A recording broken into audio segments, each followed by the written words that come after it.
Welcome to MotoringFile's quick take on the 2022 refreshed Mini line. This is the Mini Cooper S we're looking at, and as you can see, it's immediately different. What the Mini design team has done is created a refresh that has focused mainly on the aesthetics of the car, inside and out. As you can see, Mini has gone to great lengths to start to shift the feel of the core product within the range. This is, of course, the F56. This is the second LCI for the F56, and that is something that is fairly unusual for the brand. With the delay of the fourth generation Mini, the brand knew that they had to do something to keep it fresh and also start to evolve it into where they knew the brand was going to be going. And so in a sense, this is our first look at the future of the brand under the design leadership of Oliver Helmer.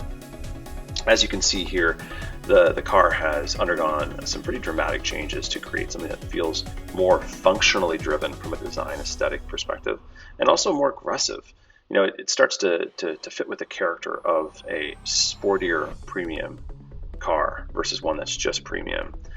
As you can see there, the lower lights, the fog lights, are gone. In their place is a air intake that creates an air curtain around the front wheels, reducing drag. That's something that we've seen on the Countryman and the Clubman. So it finally gets to the smaller cars of the range in the second LCI of this generation.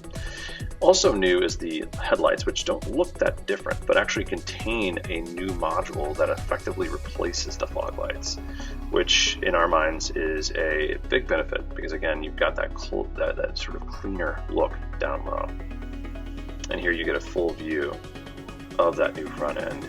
Brake ducts, of course, are still there. Better integrated. The mouth has gotten larger in a sense. In other ways, it sort of looks less pronounced because it does have that body colored crash structure. Around back, we've got a revised lower valance with a little bit more aero down there. Now here we do see some faux vents, which it would seem Mini's trying to move away from, but this is still part of the design aesthetic for this generation, of course. And the Union Jack taillights, which are now standard on all models. And of course they are LED, as every single light on this car is now LED, for what it's worth. The piano black option on the exterior now gives you black tail exhaust pipes, which is a nice change. In fact, everything goes black except for that chrome belt line, which of course is a bit of a crucial Mini design element. Here we see the new Zesty Yellow, which is on the F57 Cabrio, and this is also another interesting look at this LCI, because in this lighter color, frankly, just stands out more. We love this yellow, and as a lot of yellows have come and gone, there have only been a few that are in our minds really been successful, and this definitely looks like it's going to be one of them. Here again, you see that front and kind of the new vibe it creates, which is aggressive, definitely more modern. LED side markers on the side, kind of indicating that much more refined and minimal design that you're going to start to see elsewhere within the Mini range. Inside, there's some pretty dramatic changes in some ways. These seats being one of them. This is optional on the convertible, but also you'll see the vents are now integrated directly into the dash.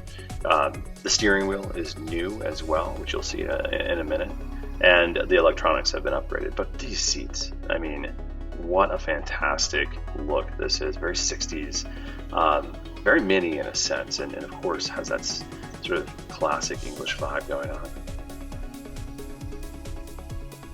Yeah, we absolutely love them. But elsewhere in the interior, Mini has really gone to great lengths to improve the technology. So the digital cluster is standard. The lane departure warning is standard.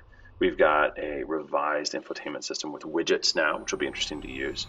A lot of the shut lines have been reduced or eliminated entirely in the car as well. And of course, we still get a manual transmission, as you can see. The multi-tone roof is pretty interesting. It's a wet on wet paint job that's done at the factory. We don't love the color combination that Mini's launching with, but we are told that we should see other combos down the road. It's a fascinating idea, and it's one that Mini really wanted to go try something new. Frankly, a lot of car makers are now using contrast roofs, which was a hallmark of Mini's for years, and they needed to stand out a bit more. Here we see the Mini Cooper SE, the all-electric version of the car, which has seen a lot of its yellow trim toned down. It looks a lot like the standard Mini. Some subtle differences now. Gone, by the way, here are also the brake ducts. Just a kind of a minor change. And of course you get those specific wheels to this model. Now this is an interesting combo because it does have that darker blue with that dark trim. It starts to, I think, reduce some of that new aggressive look that some might not like. So darker colors definitely will kind of create something that's a little bit more toned down, if you will, whereas lighter colors will absolutely allow it to stand out and celebrate that new LCI.